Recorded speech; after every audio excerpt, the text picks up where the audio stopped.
दोस्तों, सबसे पहले तो आप सभी को और आपके परिवार वालों को हमारी तरफ से एडवांस में ईद 2026 की बहुत बहुत मुबारकबाद।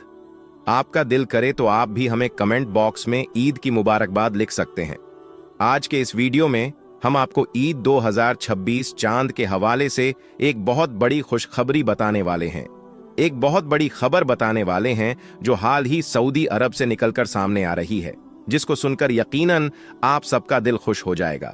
आप सब खुशी से झूम उठोगे, क्योंकि आज हम आपको बताएंगे कि ईद 2026 को लेकर सऊदी अरब ने अभी अभी क्या बड़ा ऐलान किया है और सऊदी अरब में ईद कब मनाई जाएगी। और यही नहीं, साथ ही आपको यह भी बताने वाले हैं कि हमारे देश भारत में ईद 2026 का चांद कब दिखाई देगा और फिर हमारे यहाँ पर ईद का त्योहार कब और कितनी तारीख को मनाया जाएगा।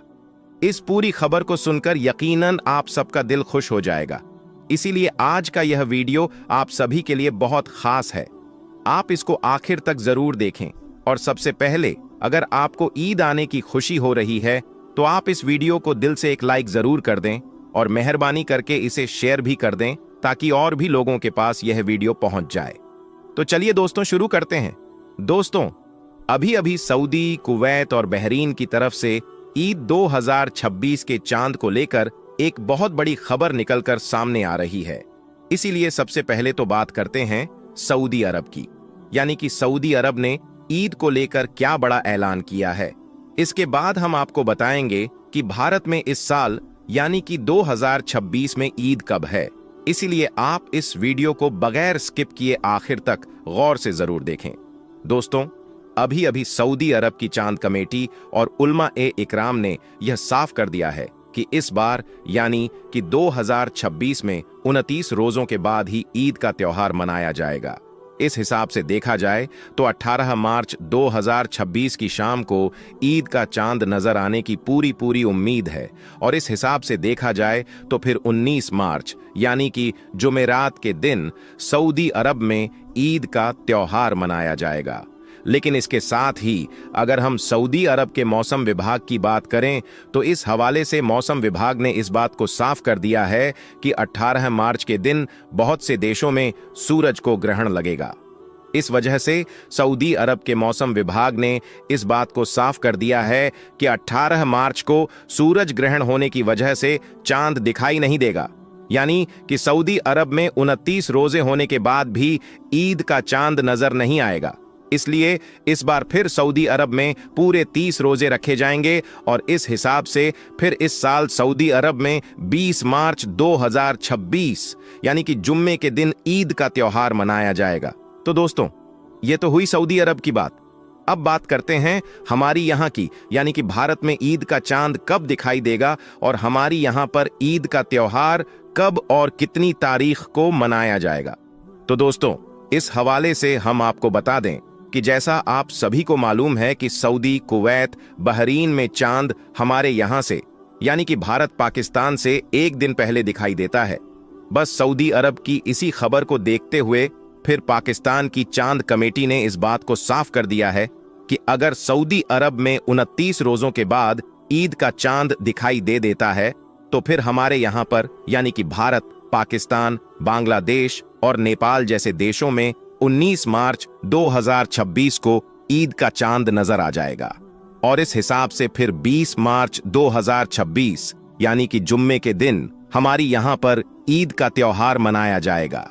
मगर इसके बीच में हम आपको एक बात और बता दें कि सऊदी अरब की चांद कमेटी ने इसी बीच इस बात को भी साफ कर दिया है कि चांद का दिखाई देना या ना देना यह सब कुछ अल्लाह के हाथ में है। अगर किसी वजह से 29 रोजों के बाद ईद का चांद दिखाई नहीं देता है तो फिर 30 रोजों के बाद ईद का त्योहार मनाया जाएगा। इसलिए आप इस तारीख को फिक्स ना समझें। ईद का चांद दिखाई देने तक इंतजार करें, क्योंकि ईद की कंफर्म तारीख तो चांद दिखाई देने के बाद ही पता चलेगी। दोस्तों, सच में एक मुसलमान के लिए ईद की खबर सुनना एक बहुत बड़ी खुशखबरी है। इसलिए अगर इस खबर को सुनकर आपका भी दिल खुश हुआ हो तो आप इस वीडियो को दिल से एक लाइक जरूर कर दें और मेहरबानी करके इसे शेयर भी कर दें, ताकि और भी लोगों के पास यह खुशखबरी पहुंच जाए। अब आपको बताते हैं कि ईद का त्योहार क्यों मनाया जाता है और ईद का त्योहार दुनिया को क्या पैगाम देता है। जानकर आप भी हैरान रह जाओगे, इसलिए आप इस वीडियो को पूरा जरूर देखें। दोस्तों, याद रखें, रमजान का महीना इस्लामी कैलेंडर के हिसाब से 9वां महीना है, जो सबसे मुबारक और पाक महीना है। रमजान के महीने में मुसलमान पूरे महीने भूखे प्यासे रहकर रोजे रखते हैं और अल्लाह ताला की खूब इबादत करते हैं। रमजान के महीने के बाद अगले महीने यानी कि 10वें महीने की पहली चांद की रात ईद की चांद रात होती है, यानी कि अगला चांद दिखाई देने के बाद ईद का ऐलान कर दिया जाता है, मतलब कि ईद उल फितर का ऐलान कर दिया जाता है। याद रखें, ईद उल फितर इबादत और अल्लाह ताला की तरफ से हमारे लिए एक इनाम का दिन है। इस दिन मुसलमान अल्लाह ताला का शुक्र अदा करते हैं कि अल्लाह ने हमें रोजा रखने की तौफीक दी, ताकत दी और हमको गुनाहों से महफूज रखा। इसके अलावा हम आपको यह भी बता दें कि रमजान के मुबारक महीने में ही कुरान पाक नाजिल हुई थी, इसीलिए मुसलमान ईद के दिन इस बात की भी खुशियां और जश्न मनाते हैं। इसके अलावा रमजान के पूरे महीने में मुसलमान रोजा रखते हैं, अल्लाह ताला की इबादत करते हैं और कामयाबी हासिल करते हैं। ईद इस बात का भी एक जश्न है। इसके अलावा कुरान पाक के मुताबिक रमजान के महीने में रोजा रखने के बाद अल्लाह ताला अपने बंदों की बख्शीश और इनाम देता है, इसलिए इस दिन को ईद कहते हैं। बख्शीश और इनाम की इस ईदी को ईद उल फितर भी कहा जाता है। आइए दोस्तों, अब बात करते हैं कि ईद उल फितर हमें क्या संदेश देता है, यानी कि ईद हमें क्या खास पैगाम देती है। याद रखें, अल्लाह ताला का हुक्म है कि जिस तरह से तुम ईद के दिन एक दूसरे के साथ प्यार और मोहब्बत से मिलते हो, वैसे ही तुम हमेशा लोगों के साथ प्यार और मोहब्बत के साथ पेश आओ, यानी कि मिलते रहो। इसके अलावा ईद के दिन का एक खास पैगाम यह भी है कि ईद के दिन गरीबों की खूब मदद भी करो। याद रखें, अल्लाह के प्यारे नबी बड़ी ही सादगी के साथ ईद मनाया करते थे। एक मर्तबा ईद के दिन अल्लाह के प्यारे नबी अपने घर से ईदगाह की तरफ जा रहे थे। आपने देखा कि रास्ते में कुछ बच्चे खेल रहे हैं और उन बच्चों के पास एक बच्चा उदास और गमगीन हालत में बैठा हुआ था। उस बच्चे को देखकर आपके कदम मुबारक वहीं पर ही रुक गए। फिर आप उस बच्चे के पास गए और जाकर उससे पूछने लगे, बेटा, सब बच्चे खुशी से खेल रहे हैं, मगर तुम यहां पर उदास क्यों बैठे हो? तो इस पर उस बच्चे ने जवाब दिया, या रसूल अल्लाह, मैं यतीम हूं। मेरी मां और मेरे वालिद दोनों का इंतकाल हो चुका है। मेरे लिए कपड़े लाने वाला कोई नहीं है। आज अगर मेरी मां जिंदा होती तो आज मुझे भी मेरी मां नहलाकर नए कपड़े पहनाती और फिर मैं भी खुशी खुशी से इन बच्चों के साथ खेलता और फिर ईदगाह में जाता।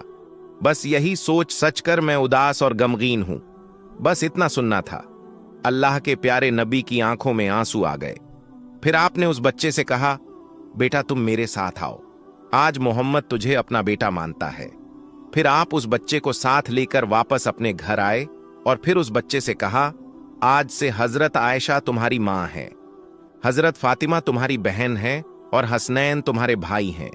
इसके बाद अल्लाह के प्यारे नबी ने अपनी बीवी हजरत आयशा रजी अल्लाह ताला अन्हा से कहा, ए आयशा, इस बच्चे को नहलाओ, यह बच्चा यतीम है। यह सुनकर फिर हजरत आयशा ने उस बच्चे को नहला दिया। इसके बाद अल्लाह के प्यारे नबी ने अपनी चादर के 2 टुकड़े किए, एक को उसके बदन पर तहबंद की तरह बांध दिया और दूसरा कपड़ा उस बच्चे को ओढ़ा दिया। दोस्तों, इसके बाद हजरत आयशा ने उस बच्चे के सर में तेल लगाया और उसके बालों में कंघी की, फिर उसमें सुरमा लगाया, खुशबू लगाई। फिर जब वह बच्चा तैयार हो गया तो वह बहुत खुश हो गया। फिर वह बच्चा अल्लाह के प्यारे नबी के साथ चल पड़ा। यह देखकर फिर अल्लाह के प्यारे नबी उस बच्चे के सामने आकर बैठ गए और फरमाया, आज तुम पैदल नहीं चलोगे, तुम आज मेरे कंधे पर सवार होकर ईदगाह में जाओगे। इसके बाद अल्लाह के प्यारे नबी ने उस बच्चे को अपने कंधों पर बिठा लिया और ईदगाह की तरफ चलने लगे। फिर जब आप उस जगह पर पहुंचे जहां पर सब बच्चे खेल रहे थे, तो उन बच्चों ने अल्लाह के प्यारे नबी के कंधों पर उस बच्चे को देखा जिसको वह अपने साथ खेल भी नहीं रही थी। वह बच्चा नहा धोकर अल्लाह के नबी के कंधों पर सवार था। यह देखकर वह सब बच्चे हैरान रह गए। फिर उन बच्चों ने अल्लाह के प्यारे नबी से सलाम किया। इसके बाद उस बच्चे ने उन बाकी बच्चों को बताया कि अल्लाह के प्यारे नबी मुझे ईद की नमाज पढ़ाने के लिए ईदगाह में ले जा रहे हैं। अब मैं अल्लाह के प्यारे नबी का बेटा बन गया हूं। यह सुनकर फिर उन बच्चों में से एक बच्चे ने कहा, काश हम भी यतीम होते तो अल्लाह के प्यारे नबी हमें भी अपने कंधों पर बिठाते और फिर हमें भी ईदगाह तक ले जाते। दोस्तों, इसके बाद अल्लाह के प्यारे नबी उस बच्चे को साथ लेकर ईदगाह में पहुंच गए और फिर जब आप मिंबर पर चढ़ने लगे तो वह बच्चा नीचे बैठने लगा। ये देखकर फिर आपने उस बच्चे से कहा कि आज तुम मेरे साथ मिंबर पर बैठोगे। फिर जब आप बैठे तो उस बच्चे को भी अपने पास में बिठा लिया और फिर आपने मोहब्बत के साथ उस बच्चे के सर पर हाथ रखा और फरमाया, ए लोगों, जो आदमी किसी यतीम के सर पर मोहब्बत और शफकत का हाथ रखेगा तो उसके हाथ के नीचे जितने भी बाल होंगे अल्लाह ताला उसके नाम आमाल में उतनी ही नेकियां लिख देगा। और फिर आपने मजीद फरमाया कि किसी यतीम की देखभाल करने वाला और मैं जन्नत में इस तरह से साथ होंगे जिस तरह से हाथ की यह 2 अंगुलियां साथ में होती हैं। फिर आपने अपनी दोनों अंगुलियों को मिलाकर दिखाया। तो दोस्तों, यह है ईद का असली मतलब। ईद का मतलब सिर्फ अपनी ही खुशी नहीं है, बल्कि अपने आसपास सबको खुश करना है। आज हम अपने लिए और अपने बच्चों के लिए तो नए नए और तरह तरह के कपड़े खरीद लेते हैं, मगर क्या हम अपने आसपास में रहने वाले ऐसे बच्चों के लिए भी सोचते हैं जिनके पास कुछ भी नहीं है? अगर आपके आसपास भी ऐसे यतीम बच्चे और गरीब बच्चे रहते हैं तो आप उनका ख्याल भी जरूर रखना। अल्लाह ताला आपको इसका खूब अजर देगा। वीडियो अच्छा लगा हो तो आप इसे दिल से एक लाइक जरूर कर दें और मेहरबानी करके इसे शेयर भी कर दें ताकि ईद आने से पहले पहले यह वीडियो और भी लोगों के पास पहुंच जाए। आपका वीडियो देखने के लिए